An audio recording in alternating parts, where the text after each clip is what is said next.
Chapter 1 The Dugout. There it is, boys, said Daddy across the river in Nicodemus, Kansas. That is where we are going to build our houses. There is free land for everyone here in West. All we have to do is go and get it. We had come a long way to get to Kansas, all the way from Kentucky. It had been a hard trip and a sad one. Mama died on the way. Now there were just the four of us. Daddy, Willie, little brother, and me. Come on, boys, Daddy called. Let's put our feet on free dirt. We crossed the river, wagon and all. A man was waiting for us on the other side. I am Sam Hickman, he said. Welcome to the town of Nicodemus. Why, thank you, brother, Daddy said. But where is your town? Right here, Mr. Hickman said. We did not see any houses, but we saw smoke coming out of holes in the prairie. Shucks, my dad said. Holes in the ground are for rabbits and snakes, not for free black people. I am a carpenter. I can build fine wood houses for this town. No time to build wood houses now, Mr. Hickman told my daddy. Winter is coming, and winter in Kansas is mean. Better get yourself a dugout before the ground freezes. Daddy knew Sam Hickman was right. We got our shovels and we dug us a dugout.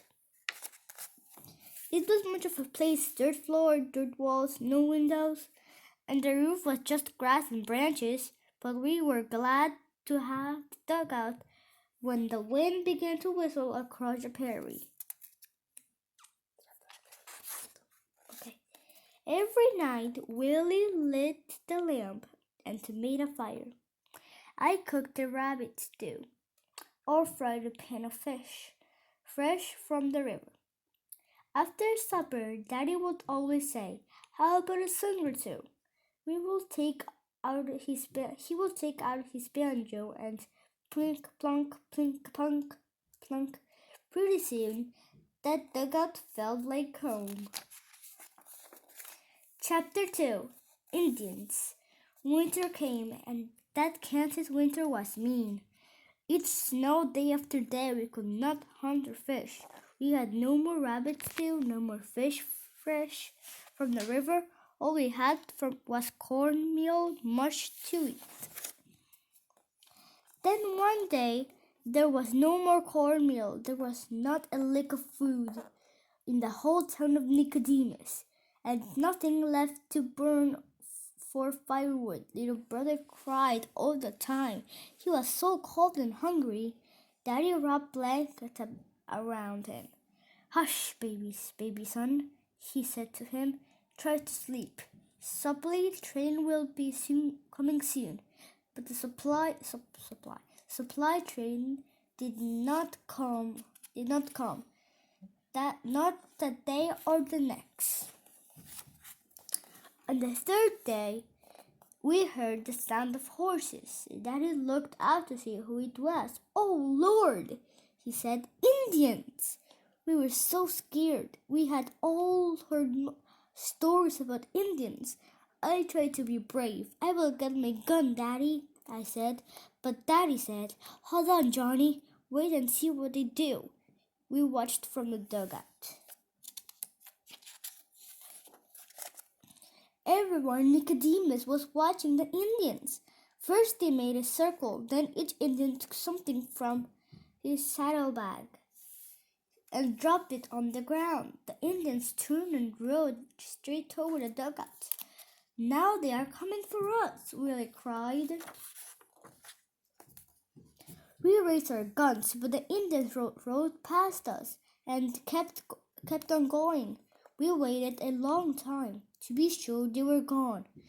Then everyone ran out into the snow to see what the Indians had left. It was food. Everyone talked at once. "Look, fresh deer meat, fish, dried beans and squash, and bundle of sticks to keep our fires burning." There was a feast in Nicodemus that night. But before we ate, Daddy said to us, "Johnny, Willie, little brother, I want you to remember this day. When someone says bad things about Indians, tell them the Osage Indians saved our lives in Nicodemus." Chapter 3. Moving on. When spring came, Daddy said, "Boys, this pretty is too flat for me. I want to find land with trees and hills. I'm going to move on," I said. "I will start loading the wagon." But Daddy said, "Hold on now. I want you boys to stay. You have shelter and friends here. I will go along. I will send for you when I find a place." I was scared to stay alone. So was Willie, poor little brother. He tried to understand what Daddy was saying. We all listened as Daddy told us, "I will leave you cornmeal for your bread and salt for your meat, and some molasses for a sweet. You be good boys, you hear? Take care of little brother. Never let him out of your sight." There were tears in Daddy's eyes when he said goodbye to us. Mrs. Stadler and Mrs. Hickman said that Ed Mouldy must be off his head to leave you poor babies all alone. I told them, "I am no baby. I am 11. And Willie's 8. We can take care of ourselves.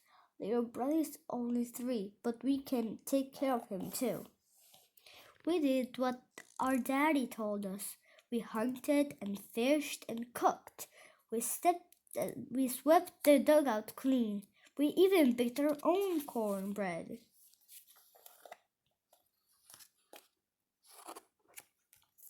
And we never did let little brother out of our sight. We made him a wagon out of an old box. Mrs. Sadler gave us wheels for it. We put little brother in the wagon and pulled him along with us. You could hear the wheels squeak a mile away. When people in Nicodemus heard that sound, they always said, "There go the Moldy boys."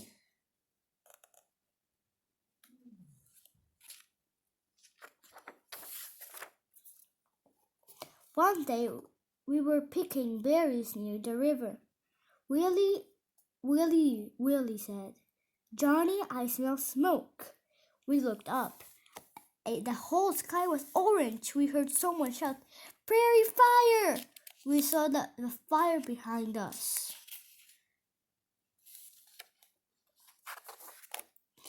It was coming fast. We will be burned up," Willie cried. "There is no place to run."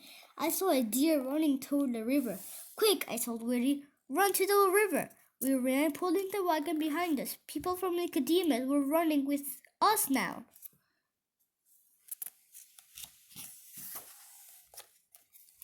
Then we got to the water. I told Willie, "Jump in. Hold the wagon. I will hold your brother." Everyone was jumping in around us. Mr. Hickman helped me hold little brother, and Mr. Hill helped Willie with the wagon. There was fire and smoke all around, but the water kept the fire from us. We stayed there for a long time. When the fire had died out, we all walked home.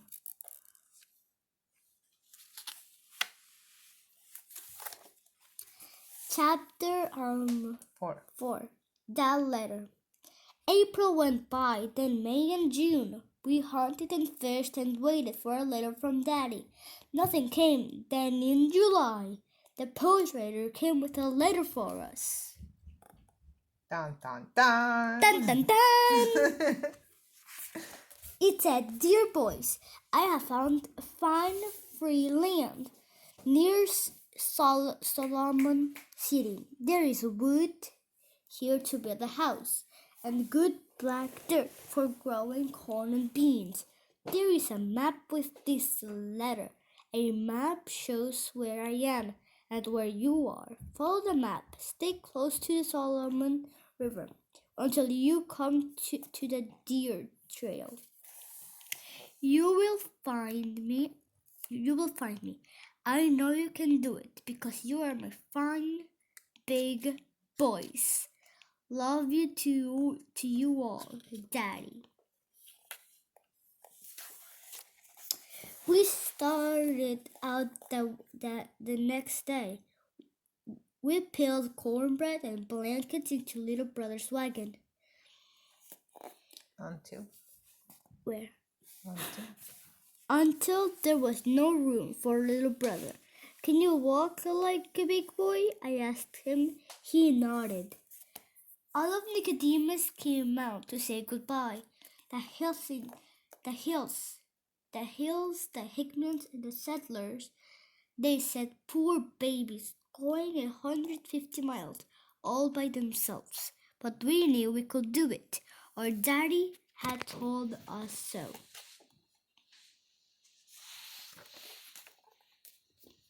And went to the river and we followed the map. We walked all day when little brother had got tired.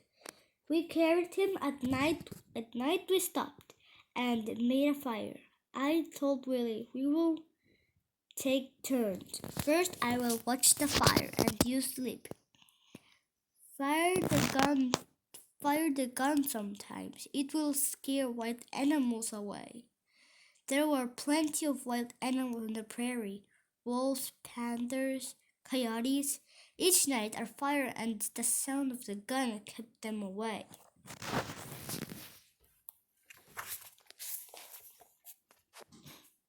But one night I heard Willie call to me, Johnny, wake up! But don't move. I opened my eyes. Oh my goodness. There on the ground next to me was a big prairie rattlesnake. It was warming itself by the fire. I didn't move. I didn't breathe for fear it would bite me.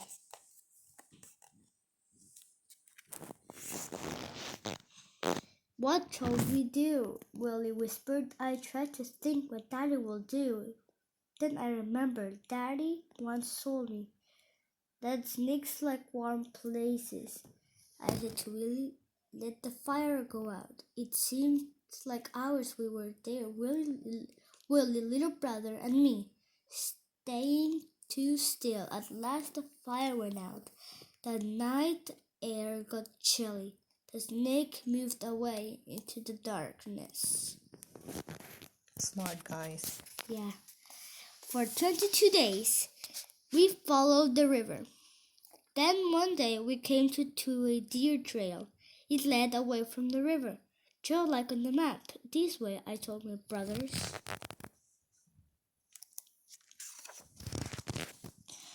We walked along the trail. It led up a hill. On the side of the hill, we saw a little house with a garden in front. We could see corn growing. A man came out of the house. When he saw us, he began to run toward us. Daddy, Willie, Johnny, little brother. Then there was such hugging and kissing and tucking and crying and laughing and singing that I bet they heard us all the way back in Nicodemus.